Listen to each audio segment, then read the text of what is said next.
একটু সকালবেলা কেউ ওঠে নাই, এই সুযোগে চলো কাজটা করিয়া লই। ওরে বাবা, ওরে বাবা, কি মশা! বাবারে, আজকেই না কঠিন জ্বর হইয়া যায়, কিন্তু কিন্তু আমাদের কিছু হইবে না। আমাদের তো মলম আছে। কৃষ্ণচন্দ্রকে বলিয়াছিলাম ব্যবসা করিতে দাও, দিল না যখন। এবার বুঝবে ব্যবসা কাকে বলে। এবার তাড়াতাড়ি করে জারটা খোলো আর উড়াইয়া দাও।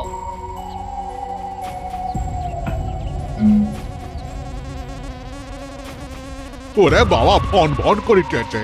এবার হন হন করিয়া চলো।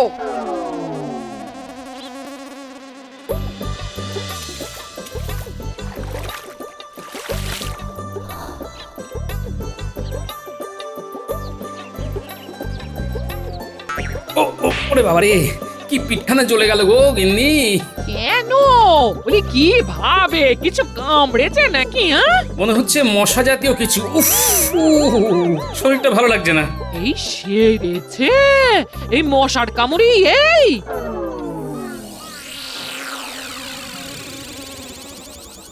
এই রকম আমরা দিনের বেলায় জানলা দরজা বন্ধ করে কেন বসে আছি বলো তো? শোনো, সুরক্ষা কবচ আসার আগে পর্যন্ত আমাদের খুব সাবধানে থাকতে হবে। কিসের সুরক্ষা কবচ? ইংরেজরা আমাদের কৃষ্ণনগরে এসেছে, ওদের সাথে আমার কালকের রাতে কিছু কথা হয়েছে। এখন তোমাকে সবকিছু বলা যাবে না, শুধু এটুকু মনে রাখো, ঘরের মধ্যে সব সময় দরজা জানালা বন্ধ করে রাখবে আর মশারির ভিতরে থাকবে। আচ্ছা বেশ। যাই যাই, আমি গায়ে চাদর চাপিয়ে সাবধানে বেরিয়ে পড়ি। রাজসভায় যেতে হবে, তারপরে ইংরেজদের ডেরাতেও যেতে হবে। আচ্ছা বেশ বেশ বেশ। গিন্নি, ও গিন্নি, শরীরটা দিচ্ছে না গো। কেন কেন কি হলো? এসেই দেখো একবার।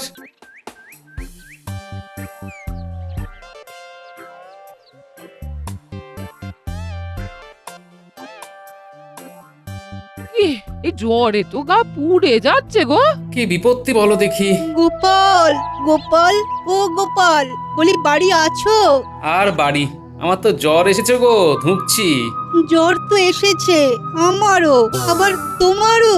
আর বলো না, সকালে পুকুরে গেলাম নাইতে, ফিরেই এই কাণ্ড।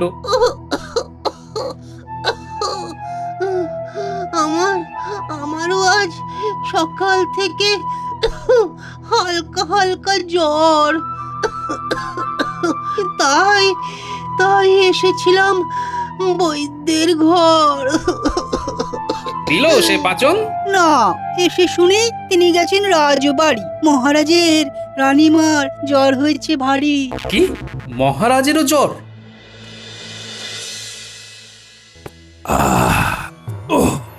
মন্ত্রী, তুমি এসেছো ভালোই হয়েছে। বুঝলে, আমার শরীরটা একদম চলছে না। আগে হ্যাঁ মহারাজ, সে তো দেখতেই পাচ্ছি। আজ আর সভা বসবে না, বুঝেছো? একটু একটু রাজপেয়াদাদের দিয়ে সভাসদদের খবর দিয়ে দাও। আপনার শরীরের গতিক দেখে মনে হচ্ছে খুব তাড়াতাড়ি সুস্থ হবেন না। এরকম করে কেন বলছো? রাজসভা কি ডকে উঠবে নাকি? ওসব নিয়ে আপনি ভাববেন না মহারাজ, আমি সামলে নেব। তুমি তাহলে মহারাজই হয়ে যাও। সে তো আমার কবে থেকে ইচ্ছা আছে। কি বললে?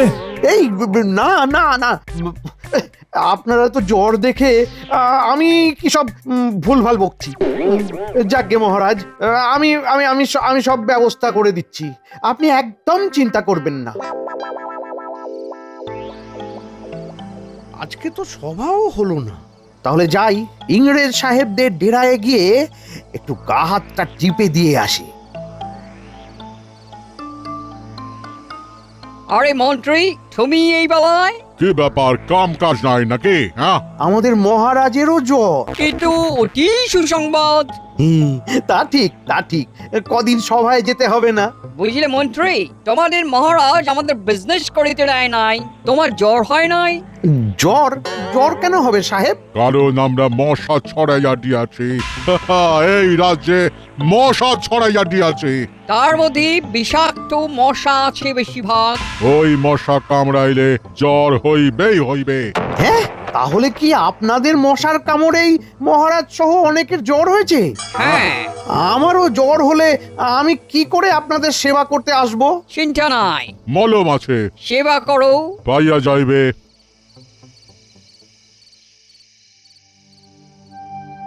ও বাবা গো, রাত বাড়ার সাথে সাথে জ্বরটাও কেমন বাড়ছে।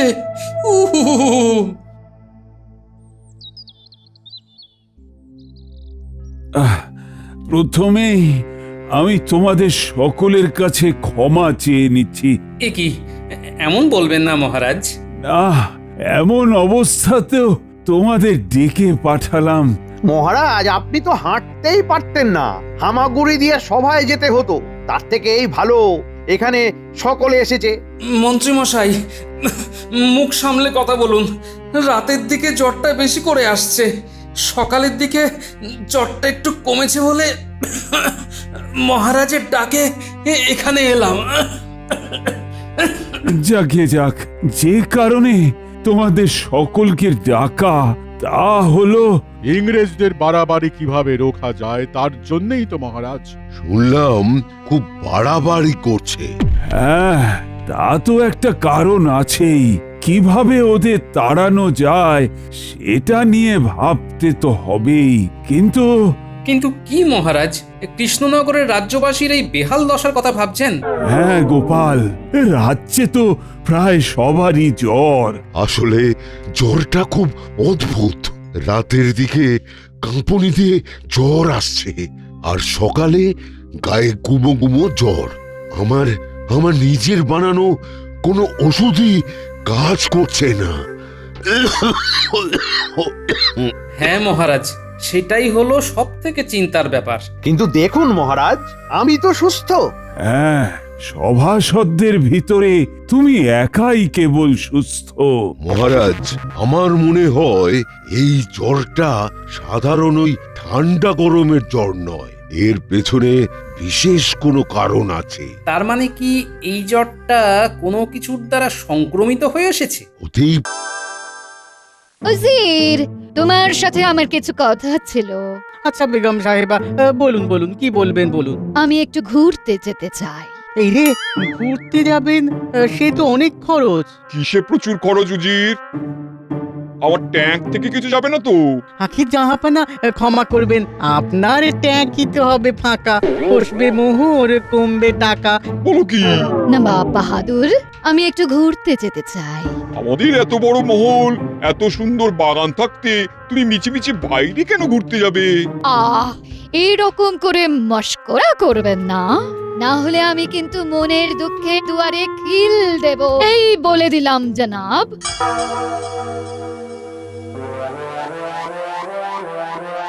জাহাপানা, বেগমকে আটকান, না হলে এই গোসা ভাঙাতে গিয়ে আরো বেশি মোহর খরচা হয়ে যাবে। ঠিক বলেছো উজির। না না না না, আমি আটকাই। কি ব্যাপার, সকলে এত চিন্তিত কেন? প্রতিদিনেরই নিয়ম। গোপাল আজও এলো না। গোপাল তো বিজ্ঞানীর সেবায় ব্যস্ত, অসুস্থ বিজ্ঞানীর দেখভাল করছে। ব্যস্ত না ছাই, এই নিয়ে পরপর 4 দিন হলো গোপাল সভায় দেরি করে আসছে, অজুহাত দিচ্ছে বিজ্ঞানীকে সেবা করার, অথচ আপনি কিছুই বলছেন না। শোনো মন্ত্রী, মানব সেবা পরম সেবা। তাছাড়া আমাদের রাজ্যের বিজ্ঞানী অসুস্থ, তাকে না দেখলে চলে? বিজ্ঞানীর সেবা করতে গোপাল গেছে তার বাড়ি। গোপালের দেরি দেখে মন্ত্রীর মুখ হাঁড়ি হাঁড়ি। এই সভাকবি, তোমার ওই সস্তার কবিতা বলো না তো। বলা নেই, কওয়া নেই, দিন নেই, রাত নেই, শুধু কবিতা আর কবিতা। মহারাজ, আমি ভালো কথা বলছি। সভাকবি, গোপাল, বিজ্ঞানী এরা কেউ কাজের নয়, এদেরকে বার করে দিন। মন্ত্রী, তুমি এবারে থামো। কাকে কি করব তা আমি বুঝবো। তুমি একদম চুপ থাকো। মহারাজের ধমক খেয়ে মন্ত্রী হলেন জব্দ, এখন শুধু মাথা চুলকান, হারিয়েছে তার শব্দ। কি ব্যাপার, সভার পরিবেশ গরম মনে হচ্ছে? সেই সিংহ দুয়ার থেকে চিৎকার শুনছি। মহারাজ ক্ষেপে আগুন আর মন্ত্রী দিচ্ছে তেলে বেগুন। আহ, কি হয়েছেটা কি? তুমি বিজ্ঞানী সেবা করছো বলে মন্ত্রীর রাগ, দিয়েছি ধমক। এ আর নতুন কথা কি? মন্ত্রী মশাই তো নিজের ভালো ছাড়া অপরের ভালো সহ্যই করতে পারেন না। গোপাল, তুমি যে সব লোক দেখানো করো সেটা লোকে না বুঝলেও আমি বুঝি। মন্ত্রী মশাই, আপনি যে লোককে দেখিয়েও কিছু করেন না সেটা লোকেও বোঝে, আমিও বুঝি।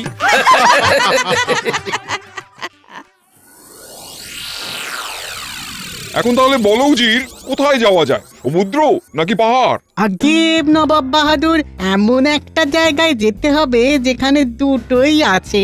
অতি উত্তম প্রস্তাব। বেগমকে তাহলে একবারে পাহাড় এবং সমুদ্র দুটোই দেখানো হয়ে যাবে, কি বলো? আর পরের বার আর বায়নাও করবে না। হ্যাঁ, জাহাপানা, আমারও তাই মত। মিছিমিছি ঘোরার পেছনে বারবার অর্থ ব্যয়ের কোনো মানেই হয় না। এমন কোন জায়গা আছে যেখানে রয়েছে একসাথে পাহাড় আর সমুদ্র? সেই জায়গা বড়ই বিচিত্র। বলো বলো, আরে কোন দিকে শুনি? নবাব, আপনাকে বলছি এখুনি। কৃষ্ণনগর ছাড়িয়ে আরো বেশ খানিকটা দূরে দুর্গনগরে একসাথে পাহাড় আর সমুদ্র দুটোই রয়েছে। বেশ বেশ বেশ হয়েছে, বেশ হয়েছে। বাহ বাহ বাহ। আচ্ছা উজির, ঘোড়া গাড়ি ছাড়া সঙ্গে তো অনেক লোক লস্করও নিতে হবে, তার মানে সেখানেও তো অনেক খরচ হবে। জাহাপানা, আমি আছি তো, চিন্তা করবেন না। কোনো মতলব এসেছে বুঝি? মতলবই আমি সব সময় খুঁজি। শুনুন শুনুন, কৃষ্ণচন্দ্রকেও সাথে নিয়ে নিন। আর সভাসদেরও কি নেবো? জাহাপানা, একটা চিঠি আপনার নাম করে আমি লিখে পাঠাচ্ছি যে আপনি চান মহারাজ কৃষ্ণচন্দ্র সহ তার বাকি সভাসদদের নিয়ে দুর্গনগরে ঘুরে আসতে। আচ্ছা, তাহলে তুমি বলতে চাইছো যে ওদেরকে সাথে নিলে আমার এখান থেকে লোক লস্কর নিতে হচ্ছে না, তাই তো? আর মোহরও বেঁচে যাচ্ছে। বাবা বাবা বাবা। আগে একদম তাই। শুনুন শুনুন, আমি চিঠিটা এইভাবে লিখব যে প্রিয় কৃষ্ণচন্দ্র, যদি আমাদের ভালো করে ঘোরাতে পারো তাহলে 2 মাসের খাজনা মুকুব। সেই ভালো, সেই ভালো। 2 মাসের যা খাজনা তার তুলনায় এখান থেকে লোক লস্কর নিয়ে যেতে গেলে খরচ অনেক বেশি হবে। হ্যাঁ জাহাপানা, আর যদি কৃষ্ণচন্দ্র ঘোরায় তাহলে ঘোড়ার খরচও লাগবে না। তার থেকে এই টোপটা দিই, ওরাও রাজি হয়ে যাবে। সমস্ত লোটা কম্বল আর বহর ব্যবস্থার ঝামেলা ওরাই পোয়াবে। আমরা তাহলে নিশ্চিন্তে ঘুরতে পারবো। তুমি না থাকলে কি যে হতো উজির।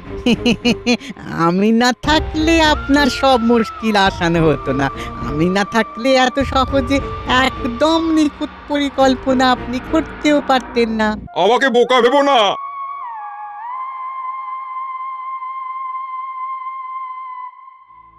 তাহলে গোপাল, তুমি বলছো আরো বেশ কিছুদিন সময় লাগবে? হ্যাঁ মহারাজ, বিজ্ঞানী এখনো পুরোপুরি সুস্থ নয়। ঠিক আছে, দেখো যত তাড়াতাড়ি তাকে সুস্থ করে তোলা যায়। হ্যাঁ, বিজ্ঞানীর দ্রুত সুস্থতার প্রয়োজন।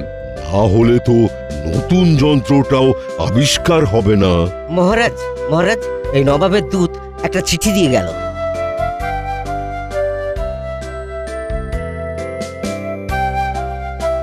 এখন আবার নবাবের চিঠি? খাজনা তো দেওয়াই আছে। তাই তো। নবাবের চিঠি যখন এসেছে, দিন আমি পড়ি।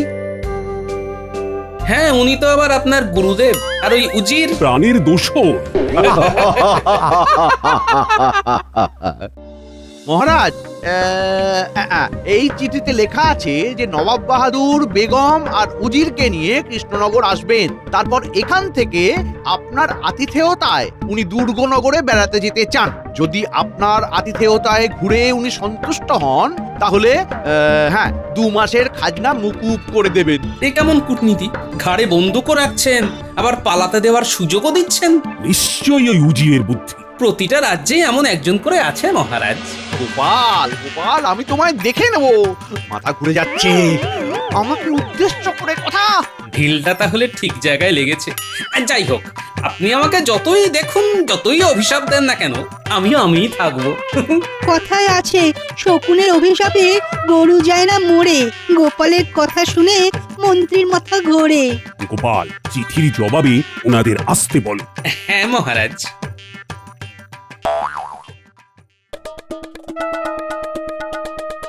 তাহলে জবাব এলো, হ্যাঁ বলো উজির? জবাব না এসে কোথায় যাবে জাহাপানা? তা ঠিক, তুমি যা চাল দিয়েছো। জাহাপানা, তাহলে আজ বাদে আর 3 দিন পরেই রওনা দিই। দাও দাও দাও দাও, কৃষ্ণচন্দ্রকে লিখে দাও, আমরা যাচ্ছি।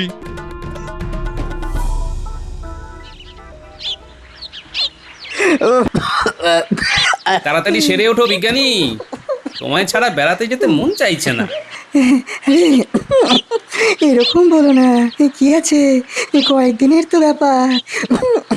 তাছাড়া তুমি যেভাবে প্রত্যেকটা দিন আমার সেবা করে চলেছ, কি বলবো।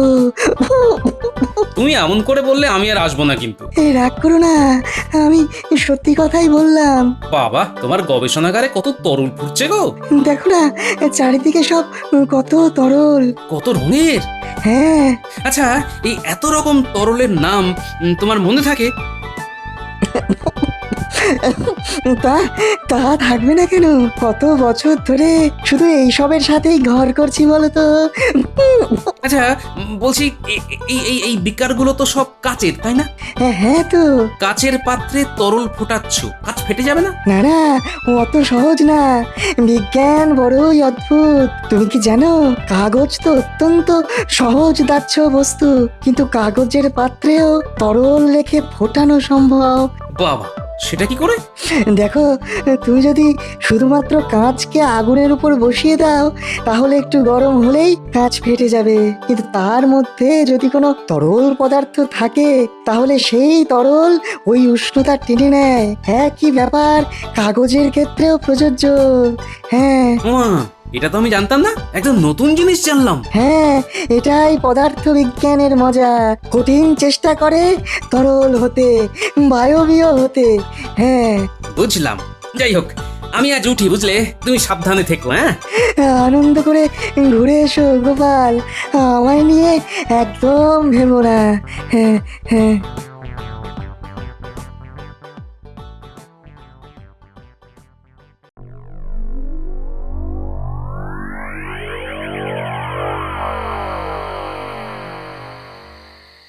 তাও ভালো, নবাবের দৌলতে কালকে একটু ঘুরতে যেতে পারবো। আসতে পারি মহারাজ? কে গোপাল, এসো এসো। রানীমা, এত খুশি হবেন না, এইগুলো সব নবাবের ষড়যন্ত্র। খাজনা মকুবের নাম করে আমায় ফাঁসিয়ে দিল। যাকে মহারাজ, আপনি চিন্তা করবেন না, আমরা আছি তো, সব সামলে নেব।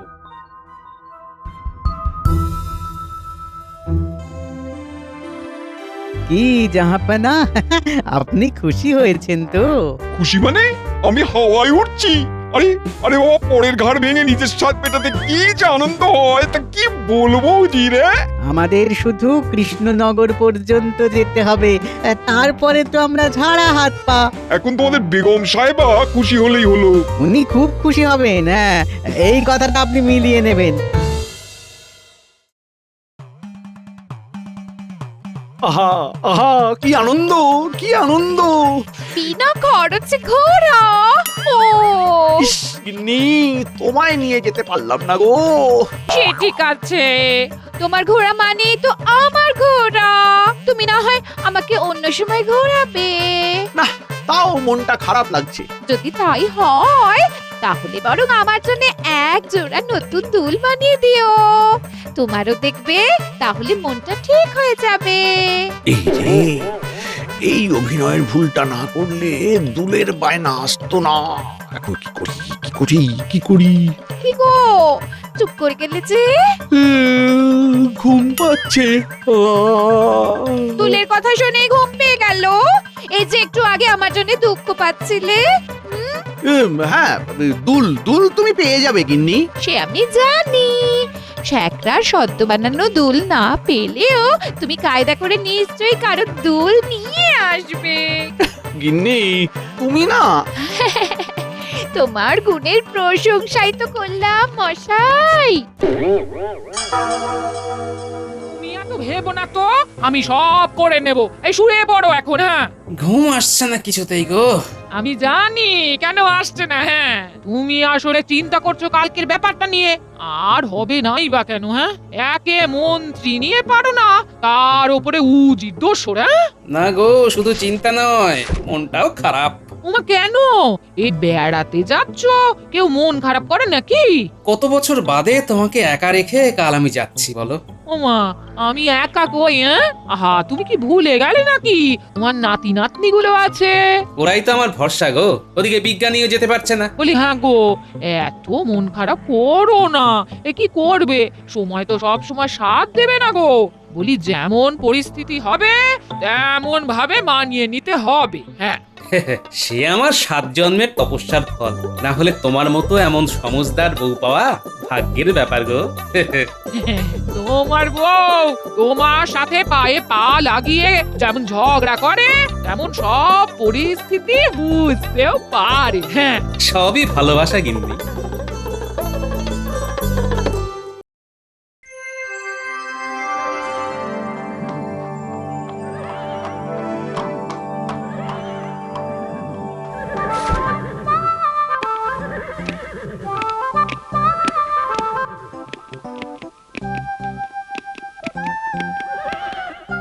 আমরা একদম ঠিক সময় এসে গেছি।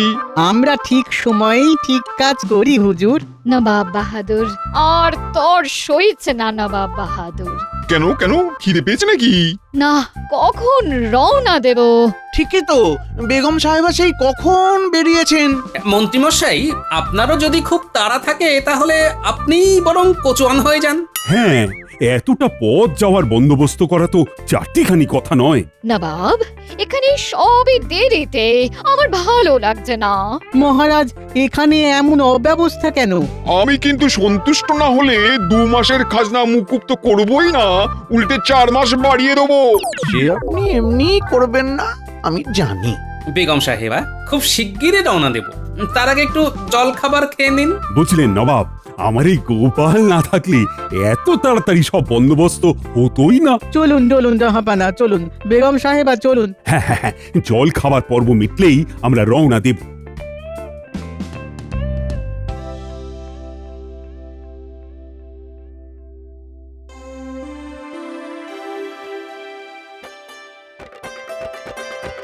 সকলের খাওয়া শেষ, তাহলে চলুন রওনা দিই। গোপাল, সব নিয়েছো তো? হ্যাঁ মহারাজ। জল নিয়ে এসেছেন তো? আমার আবার একটু বাদে বাদেই জল পিপাসা পায়।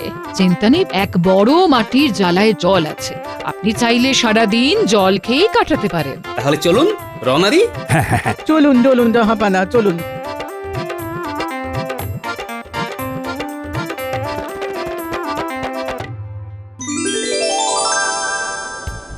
উফ, কি দারুণ জায়গা! আহা, এত সুন্দর হাওয়া। কৃষ্ণচন্দ্র, তুমি এক কাজ করো, তুমি বরং এই হাওয়াতেই পাখি হয়ে উড়ে যাও। নবাব, মহারাজ উড়ে গেলে আপনারই বিপদ। কেন কেন শুনি? মহারাজ, পাখি হয়ে উড়ে গেলে আপনাকে খাজনা দেবে কে? কেন আমি মহারাজ হয়ে যাব? গোটা রাজ্য আমিই দেখব। এই যে তোমার মনের বহুদিনের বাসনা, সেটা আমি ভালোই জানি। আমি একটু যাই, হাওয়া খেয়ে আসি গে। হ্যাঁ, এই গোপাল, একটু একটু জলের জ্বালাটা নামাও তো, তেষ্টা পেয়েছি খুব। উজির, মন্ত্রী, সব গেলেন কোথায়? কাজের নাম শুনেই পালিয়েছে। এই এত বড় জ্বালা নামানোটা কি চারটিখানি ব্যাপার? এই গোপাল গোপাল, দাঁড়াও দাঁড়াও দাঁড়াও, তুমি একা পারবে না। না মহারাজ, আমি পারবো।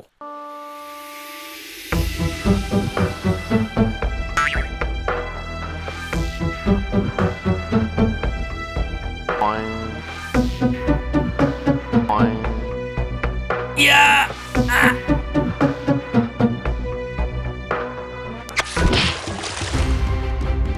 এ বাবা, যা! গোপাল, এটা কি হলো? এখন কি হবে? আমি জানি না, আমাকে যেখান থেকে পারো জল এনে দাও। অকম্মার ঢেকি বের করে দেবো কৃষ্ণনগর থেকে। বেশ হয়েছে, গোপাল এবার বুঝবে ঠেলা।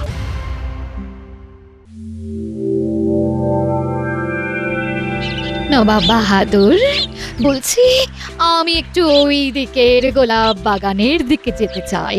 না না না না না না, ওইখানে বেশ আগাছা আটা গাছ আছে দেখছি। না, আমার ওখানেই যেতে মন চাইছে। কি সুন্দর পরিবেশ দেখুন, একদিকে পাহাড়, একদিকে সাগর। আমার মন চাইছে আমি একটু ঘুরবো। বেগম সাহেবা, নিচে নামাটা ঠিক নয়। তুমি চুপ করো, যাও গিয়ে জলের ব্যবস্থা করো।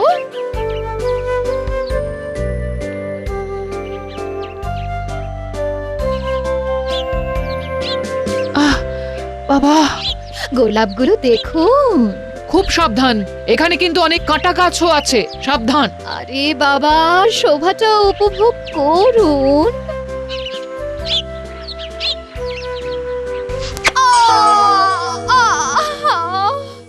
গেলাম গেলাম, কাঁটা ফুটে গেল। হলো তো, বলেছিলাম। কে কোথায় আছেন? আসুন, বেগম সাহেবা পড়ে গেছেন। আসুন আসুন। কি, আমার বেগম পড়ে গেছে? আমার বেগম কিনা? কথা না শুনলে যা হয়।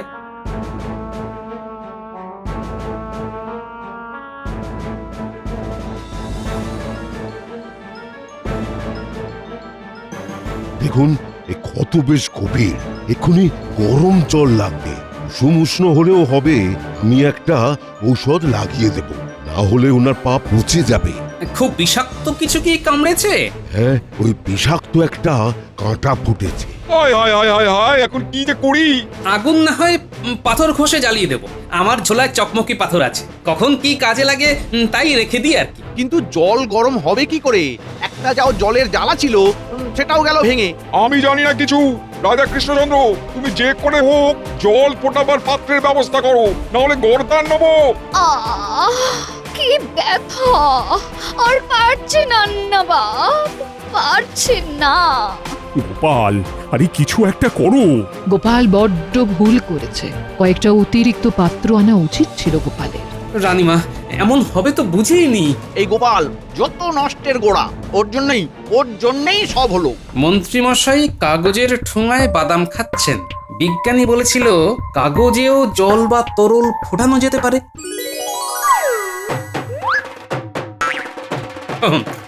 ঠোঙাটা বেশ শক্তপোক্তই আছে, কাজ হয়ে যাবে। এই দাও দাও, আমার বাদামের ঠোঙা দাও দাও।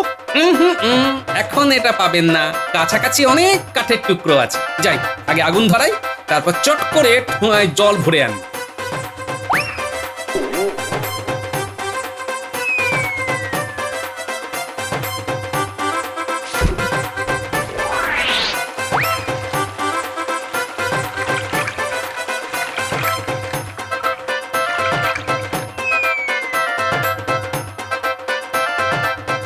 এই নাও বৈদ্য, গরম জল, শিগগিরই ঔষধ লাগাও। সাবাস সাবাস গোপাল, নবাব চিন্তা করবেন না, বেগমের পা একদম ঠিক হয়ে যাবে। ভাগ্যিস গোপাল ছিল। গোপাল গোপাল, তুমি আমায় ক্ষমা করে দিও। আমি রাগে অন্ধ হয়ে কি না কি বলেছি। গোপাল, তুমি এই উপায় জানলে কি করে? বিজ্ঞানীর থেকে শুনেছি কাগজও জল ধারণের ক্ষমতা রাখে, তাই সেই উপায়টাই প্রয়োগ করলাম। আর জল ঢাললে কাগজ ভিজে যায়। যতক্ষণ না আগুন পুরো কাগজের জল শুকিয়ে কাগজকে শুকোতে পারছে, ততক্ষণ কাগজও পুড়বে না। গোপাল আমাদের সেরা সেরা। গোপাল, তোমায় আমি আমার মুর্শিদাবাদে 2 বিঘা জমি পুরস্কার হিসেবে দেবো। না নবাব বাহাদুর, আমার পুরস্কারের দরকার নেই। আমি যে ঠিক সময়ে বেগম সাহেবার উপকারে এসেছি, এই অনেক। কিন্তু গোপাল, পুরস্কার? নবাব বাহাদুর, আমরা মানুষেরা প্রত্যেকের জন্য আপদে বিপদে যদি পাশে দাঁড়াতে পারি, তাহলে হব খুবই ধন্য। কিন্তু আমার বাদাম খাওয়া হলো না, জমিও পাওয়া হলো না। ইস, বাড়ি ফিরে গিন্নিকে আবার দুল বানিয়ে দিতে হবে। ভালো লাগে না আমার কষ্টের জীবন।